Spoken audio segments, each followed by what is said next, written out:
Good evening, fellow Barbadians and residents of our island. I speak to you as Barbados faces one of the most challenging times of our history. The world is still in the grips of a life threatening pandemic that is causing death and despair all around us.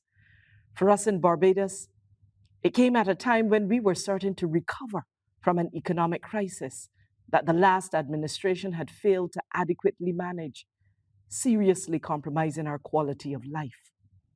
Hardest hit was our primary engine of growth, tourism, which was virtually wiped out for 18 long months as businesses closed and jobs were lost and many families left without any income whatsoever.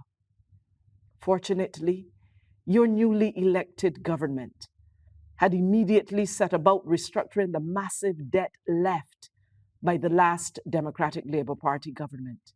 And we began developing plans and building relationships with international agencies that understood and supported our program for recovery. That recovery plan saved the day for Barbados and allowed us to navigate our way through the pandemic better than most countries with far more resources than we have. We knew that it was vital to avoid the Queen Elizabeth Hospital from being overwhelmed by COVID cases, and a decision was taken to convert the derelict Harrison Point complex into a state-of-the-art critical care facility, the only island in the region to accomplish this. In all of this, we were mindful that a caring government must take care of its people, especially the less fortunate among us. By Easter of 2020, we started providing cash and care packages to the 1,500 most vulnerable families in Barbados under the new Household Mitigation Unit. Across the entire period, 31,000 Barbadians received $115 million of unemployment benefits. By summer, almost 2,000 entrepreneurs and small businesses received entirely new national insurance benefits. And as the pandemic deepened, the scramble for vaccines started across the world. Prime Minister Motley immediately reached out to India's Prime Minister Modi. And in early 2021, we were the first to receive AstraZeneca vaccines in the region, some of which we shared with our Caribbean brothers and sisters. Our Ministry of Health was able to provide 156,871 doses of the vaccine during the course of a year, giving 69% of the adult population at least one dose. The cost of all of this was some $300 million, a sum we could not have contemplated had we not rescheduled our debt immediately upon taking office. That debt restructure allowed us to do many of the things that Ferndale Stewart's government could not accomplish. We found the $28 million required to restart free university education to Barbadian students, and money to pay the full $1,300 of the reverse tax credit to low-income households. We repaired transport board buses and bought 49 new comfortable electric buses, as well as a fleet of 33 new garbage trucks. It was interesting that even though the last Democratic Labour Party administration had introduced the NSRL tax and had a higher income and corporation tax than we have today, they could still not find the money to do many of the things that this Barbados Labour Party government has accomplished. The reason? They spent 68 cents in every dollar of our taxes servicing debts. The debt was choking the economy, yet there was no productive value for it. They were even borrowing to pay salaries. We well remember the outcry when, before the elections in 2018, the Barbados Labour Party announced that it would seek to reschedule the national debt if and when we assumed office, and we did. The outcry was even louder when we opted to default on a payment upon taking office. That decision was made because the Democratic Labour Party government had left our foreign reserves so dangerously low that to make that payment would have been to completely deplete our reserves and send us hurtling to devaluation. Prime Minister Motley and a strong economic team embarked on negotiations with the lending agencies and our creditors. And that resulted in the annual cost of debt coming down from 68 cents in every dollar to 22 cents before COVID and 30 cents today. We did that through a debt restructuring that shared the burden of adjustment across labor and capital. The team put together an internationally approved fiscal plan that allowed us to be upgraded by the rating agencies and to borrow new money between 1% and 4%. The Democratic Labour Party administration were forced to borrow at 11% and 12% due to the lack of confidence in their policies. Our debt was reduced from 16.6 billion to 12.2 billion, and we settled and are repaying in cash over $1.8 billion of arrears.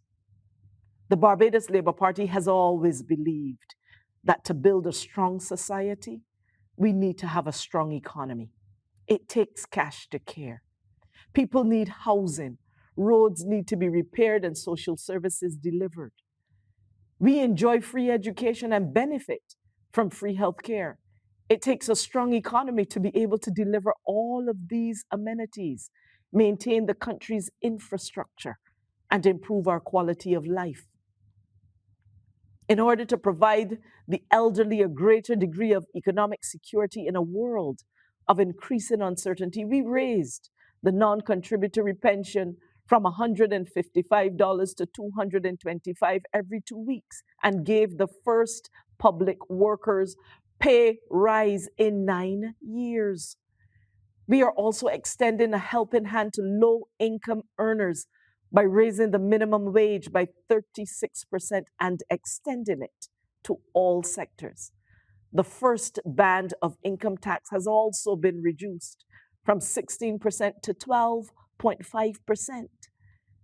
And we increased spending on Social Security and welfare by 25%. But in all of this, there is a new threat emerging, that of climate change and related events.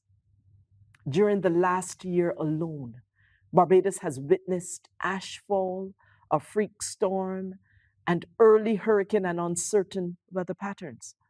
The global weather uncertainty means that we must both plan and devote resources to make sure of our survival in these uncertain times. A new transformational agenda is required. Renewable energy offers a good opportunity for us to be far less dependent on fossil fuels. The Roof to Reefs project is an innovative scheme for new public housing developments. Housing units are being constructed with solar panel installations that will allow homeowners to sell the energy produced from their rooftops back to the power company, earning some income while reducing the need for fossil fuel. This income will be shared with government during the payback period, and after, the homeowner will get all the benefit. To make this happen, a Barbados Labour Party government is providing the equity down payment for house and land for 10,000 low-income families, giving them an opportunity they have never had. And they will pay it back from the output of solar photovoltaic panels installed on their roofs. This initiative will continue so that we can do the same for several families, ultimately enfranchising 10,000 families without breaching the government's debt constraints. A $3,000 grant for first-time homeowners under 35 years of age will be provided to help start this home-owning revolution. And for 50,000 existing homes, We are offering income-generating solar panels and a climate-resilient roof for a couple $100 per year for 5 years. This initiative will also raise the value of homes and is expected to see $3 billion worth of investment, jobs, and growth. To further assist households, a new Barbados Labour Party administration will raise the zero land tax threshold from $150,000 to $400,000. This will remove almost 40,000 families from paying land tax. While the creation of wealth is a goal of many, too few of us achieve and succeed. It is our intention to see all Barbadians benefiting from a Barbados Wealth Fund. This revolutionary concept will take unused government lands and put them to work, be it through solar power installations or similar income generation use. This income will be distributed to all Barbadians over the age of 18, a citizen's dividend. Preparing for the future requires vision, transformative ideas, and the ability to get things done. In this regard, government is playing a leading role. The digitization of many public service functions is long overdue and has been well received. We now do online many of the things we used to stand in line for. Application forms, licenses, tax payments, certificates of character, and bill payments can now be accomplished by computer and phone. The digital era offers many opportunities for economic growth and societal transformation. And the National Transformation Initiative was designed to equip Barbadians to take full advantage of the opportunities of tomorrow's world. 22,000 Barbadians have already registered for courses and taken 60,000 hours of free courses, from learning to develop Java apps to providing the best customer service. We expect more Barbadians to take advantage of this game-changing initiative that will prepare them to access emerging work opportunities both in Barbados and in the international arena. We will give every Barbadian a digital account under an initiative called My Economy. There, we will provide free tools and advice for every Barbadian to become not just a consumer of digital products like Netflix and Facebook and TikTok, but also a producer of digital content. A key element to engaging with international agencies is engendering confidence in our ability to achieve our planned agenda and to manage our affairs.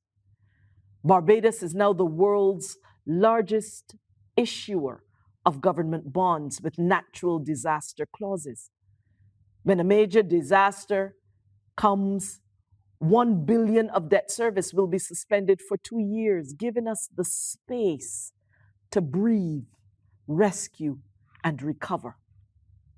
Confidence in our ability to manage is buttressed by the fact that, in spite of the turbulent period we are going through, our foreign reserves are healthy.